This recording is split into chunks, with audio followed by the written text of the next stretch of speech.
Day of Destiny. June 16, 1976 was a day that would go down in history. It was a day that the youth drew a line in the sand and said, "No more."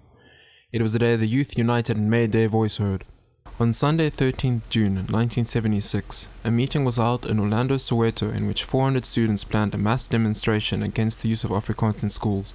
The government at the time had decreed that Afrikaans would be used as a teaching language in what was then the Transvaal province. Most students had been incensed.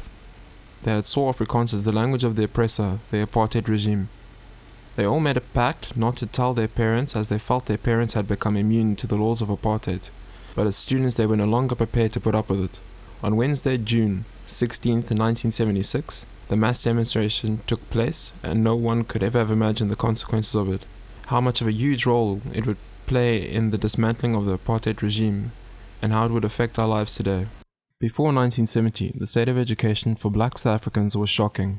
Classrooms were overcrowded, many teachers were not even qualified, and in some cases, had not even finished school themselves. Schools were in terrible conditions. No new schools had been built in Soweto, as the government was intent on driving the blacks out of the townships and back to the homelands, and therefore did not want to build anything that would encourage them to stay. Then, in the early 70s, the business sector called for a better trained workforce. A few new schools were built, and there was a vast increase in the number of youths attending school, especially high school. This had a significant effect on the youth culture. Previously, youths had spent their time between primary school and getting a job in gangs. The gangs were not politically motivated, but once students began attending high school, they began to gain political insight. It was around that time that Steve Biko began the Black Consciousness movement, which encouraged blacks to be proud of who they were and unashamed of their heritage. While it began at the universities, it soon spread to the high schools. The South African Students' Movement was originally formed in 1972 as a forum to voice student grievances. Later, they began to work closely with the Black Consciousness Movement to raise political awareness.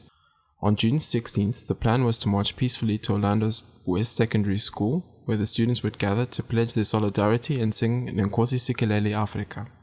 Once they had made their point, they would return home. Witnesses later said that around 15,000 to 20,000 uniformed students arrived at the demonstration that day, and the security police, the branch of the South African police responsible for South Africa's internal security, was caught completely off guard. A police squad was sent in to form a line in front of the protesters. Unfortunately, they were not adequately trained to deal with the large-scale protests, nor for riot control. They ordered the crowd to disperse immediately, instead of giving them sufficient time to do so.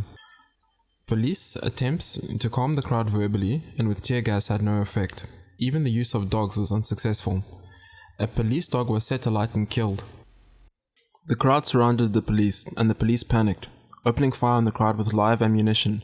This only increased the panic and confusion, and all the policemen began firing into the crowd of students.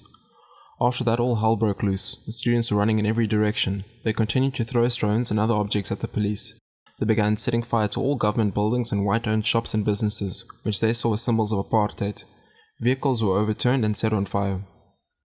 Many people have seen the famous photograph of 13-year-old Hector Peterson taken by the journalist Sam Nzima. This photograph has become synonymous with June 16th, and most people believe that Peterson was the first person to be killed. He was not. A young boy by the name of Hastings Nklovo was actually the first person to be shot. Sam Nzima's photograph captured the agony of that day. The photograph appeared on the front pages of newspapers worldwide. It became a symbol of the struggle, a testament to the injustices of apartheid, and a shocking example of the lengths the government was willing to go to enforce apartheid. The battle between students and police continued well into the night. Army helicopters dropped tear gas on the students still gathering, and riot vehicles manned by the SAP anti-terrorism unit were sent in to restore order. Roadblocks were set up at all entrances to Soweto, and the township was sealed off in an effort to contain the riots. As the winter sun rose over Soweto on June 17th, it revealed burnt-out cars and trucks blocking the roads. Virtually every liquor store, beer hall, and community center burnt to the ground, and dead bodies in the streets. A total of 25 people died on June 16th, the first day of what was to become known as the Soweto Uprising. This included 23 blacks and 2 whites. At the end of the uprising, it was estimated that over 600 people had lost their lives. Many more had been injured. The rioting had spread from Soweto to other towns on the Witwatersrand, Pretoria, Durban, and Cape Town, and developed into the largest outbreak of violence in South Africa's history, as colored and Indian students joined their black comrades. Unlike the riots of 1952 and the Sharpeville riots of 1961, the police were unable to gain control over the rioters, even with the use of excessive force. Students showed reckless disregard for their own safety to vent their frustrations. A new generation had made their voice of resistance to apartheid heard, and they were determined that it would be heard around the world. They proved that they were not going to back down, as their predecessors had done in the past. No matter what the government tried to do, the students of 1976 understood that alone they were nothing, but together they created a very powerful force. June 16, 1976 was a day that changed history in South Africa. One could almost say that it was the first step down a road that would eventually lead to South Africa's first democratic election in 1994. And it was not the heads of states, presidents, politicians, or organizations that took that first step. It was the youth of the country.